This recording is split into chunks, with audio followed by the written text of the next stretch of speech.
Have you ever thought of organizing all the living things into specific groups, where this is the taxonomic way of doing it? The living things you can identify by having the 7 characteristics of life.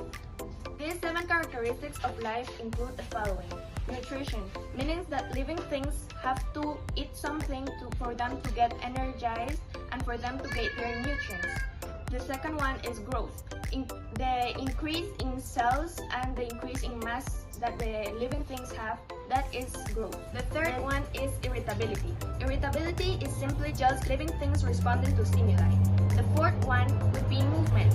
The animals having to change of place or position. The fifth one is respiration. Respiration is the living organism's ability to break down the food and create their energy. Then we have the sixth one, which is excretion. Excretion is the living organisms taking out all the metabolic waste that is inside of them that has to be removed. And the last one, which is the 7th characteristic, is reproduction, which is the organism's ability to reproduce and create more of its own kind, meaning creating offsprings. Once we have identified if something is living or non-living, once we say it is living because it has the 7 characteristics of life, then we go and we look at its domains, which is eukaryotes and prokaryotes. Eukaryotes are those organisms that have a nucleus, and prokaryotes are those organisms that don't have a nucleus. These are the domains. After the domains, we have the kingdoms. The kingdoms for eukaryotes, which are those that have a nucleus, include Animalia, Protista, Fungi, and Plantae. And the kingdoms for prokaryotes, which are those that don't have a nucleus, include Archaebacteria and Eubacteria. First, we have the kingdom Animalia. The kingdom Animalia is known for having no cell walls, and they are mostly multicellular. These are known for being internal heterotrophs, meaning that they have to eat their food and then digest it in their digestive system for them to be able to have nutrients and to create their energy. This kingdom is important as a source of food for us humans and also for other animals, and also for the maintaining of the ecosystems healthy. The second kingdom, which is Protista, is like a kingdom known for being an artificial group. This is where all the animals that we don't know where they don't belong to animals, fungi, or plantae. They can sometimes act like Animalia, sometimes act like a fungi, or sometimes act like a plantae. They are put into this group being the Protista. They have lots of different styles, and some of them can be harmless, but most of them can cause diseases such as malaria, and some of them are also used as food sources in other places. The third kingdom is fungi. Fungi's cell walls are made out of chitin. These fungi are known for being an external heterotrophs, meaning that they have like these roots called mycelium that break down what they have on the bottom, and then they absorb this for them to get their energy. This is an example of fungi. This fungi is living on wood, and there we can see all its little offsprings and new things. And somewhere around there that cannot be seen to the naked eye, we have the mycelium. It's from where they absorb all the nutrients that this wood has, and from there they get their nutrition. Fungi's importance. Fungi is important for breaking down organic matter. It is also used for the making of medicines such as the penicillin. Fungi can also be used for the creation of some products that most of the people like, such as the beer, the cheese, and the bread. Lastly, on the kingdoms of eukaryote, we have Plantae. Plantae cell walls are made out of cellulose, and they are autotrophic, meaning that they have to create their own food through photosynthesis. This Plantae serves as a source of food, and they help in erosion. This Plantae also serves to create medicine. Furthermore, to continue with the classification, we have under Animalia the phylums Porifera, Platyhelminths, Annelida, Chordata, Mollusca, Arthropoda, and Cnidaria. The first phylum of Animalia is Porifera. Porifera, the word says it, the organisms that have a lot of pores. and these are mostly aquatic. Here I have an example. This is like a coral.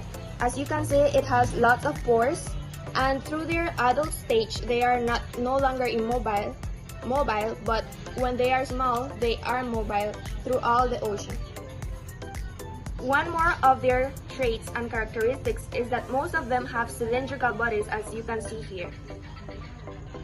The second phylum is Platyhelminths. These are known for having like flat bodies. Some of them can be parasitic, while most of them are parasitic, and most of them live in aquatic conditions. Also, the word says it, Platyhelminths, like in a plate. The third phylum of Animalia is Annelida. Annelida has a body structure that has like rings all around it, and they are worm-like, such as the earthworm. Then the fourth phylum is Chordata. Chordata is the animal, the organism having a hollow tube or having a spinal cord on their back, such as we have one, and as this organism, a dog has one here. To continue with, we have the phylum Mollusca. This is known for having an internal or external shell. Such as this snail here, it has an external shell. The snail is right there, and the body seems to have no body segmentation.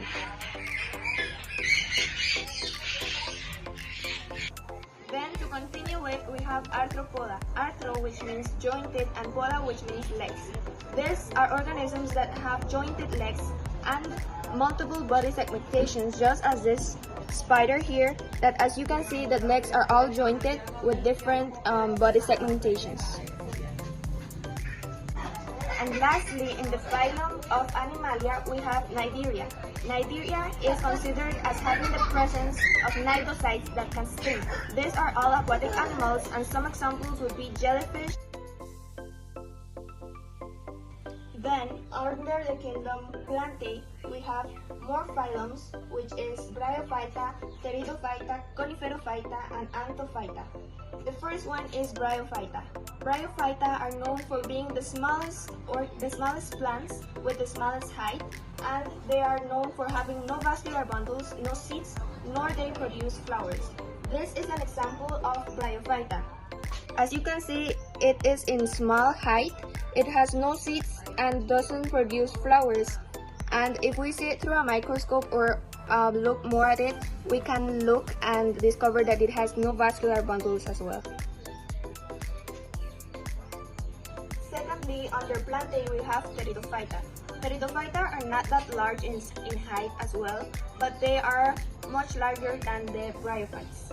So these are known for having vascular bundles, but they don't produce seeds nor flowers.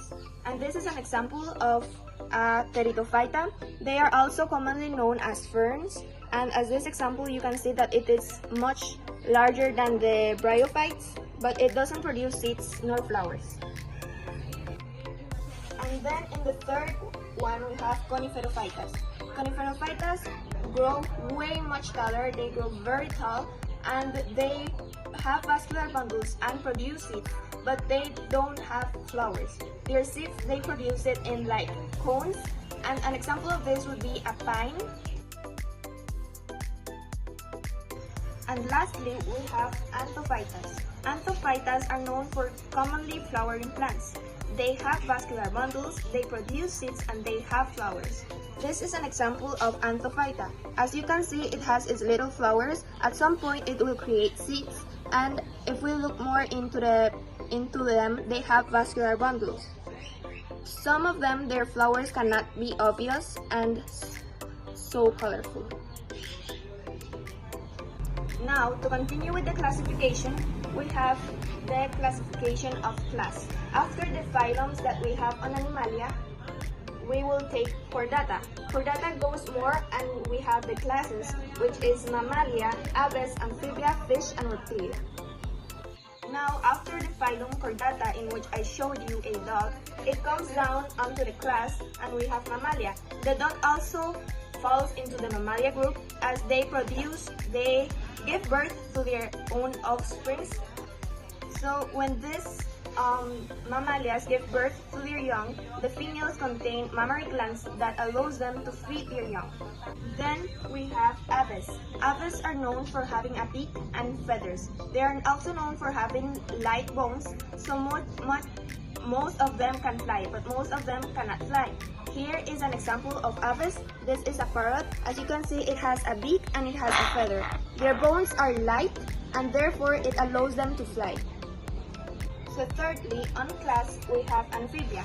Amphibians are known for living part of their life in water and part of their life in land. They are also known for going through a process called metamorphosis, so they can live in different places, and an example of this would be a frog. Then the fourth one is fish. Fish are all aquatic. They are known for having the presence of gills, scales, and fins. And lastly, in this class, we have reptilia. Reptilia rely on basking when having homeostasis, and their skin is usually dry. And an example of this would be like an iguana.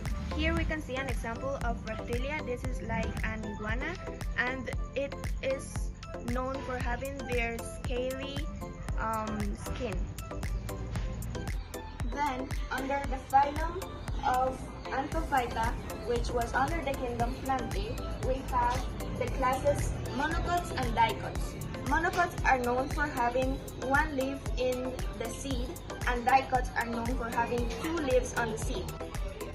Monocots and dicots can be differentiated in many ways, such as in their type of roots and in their type of venation that they have in the leaves, and also the type of vascular bundles, but that can only be seen through a microscope. So dicots have a net-like type of venation in the leaves. This leaf is a dicot. As you can see, if you see it closer, the venation is like in a net type and not parallel as the monocot ones. So one way to identify if it's a monocot is looking at their leaves, if they have parallel venation, such as this leaf that, as you can see, the lines are parallel and they go all over up in the leaf. One more thing to identify them is looking at their roots. If it has a fibrous roots, meaning that they have lots of roots all over the place, it's monocots, such as in this one. As you can see, it has lots of roots.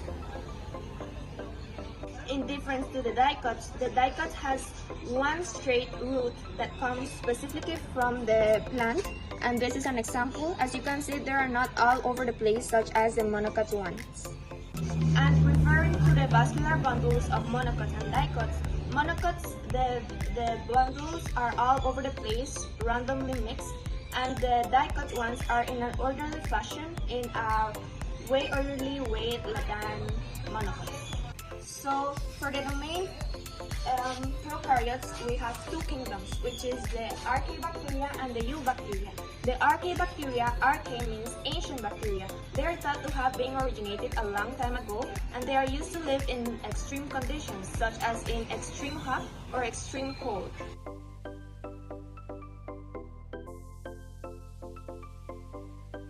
These bacteria are known for recycling materia, and this is what they help. So then we have the Eubacteria. Eu, which means true, and bacterial.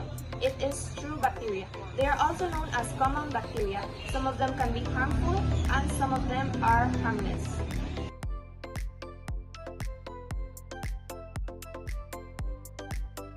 Eubacteria are decomposers. They can repair pollutions. They can cause some diseases, but they are also used to make medicine production. So this is all the classification of living things, started from domains, following by kingdoms, phylums, and then classes.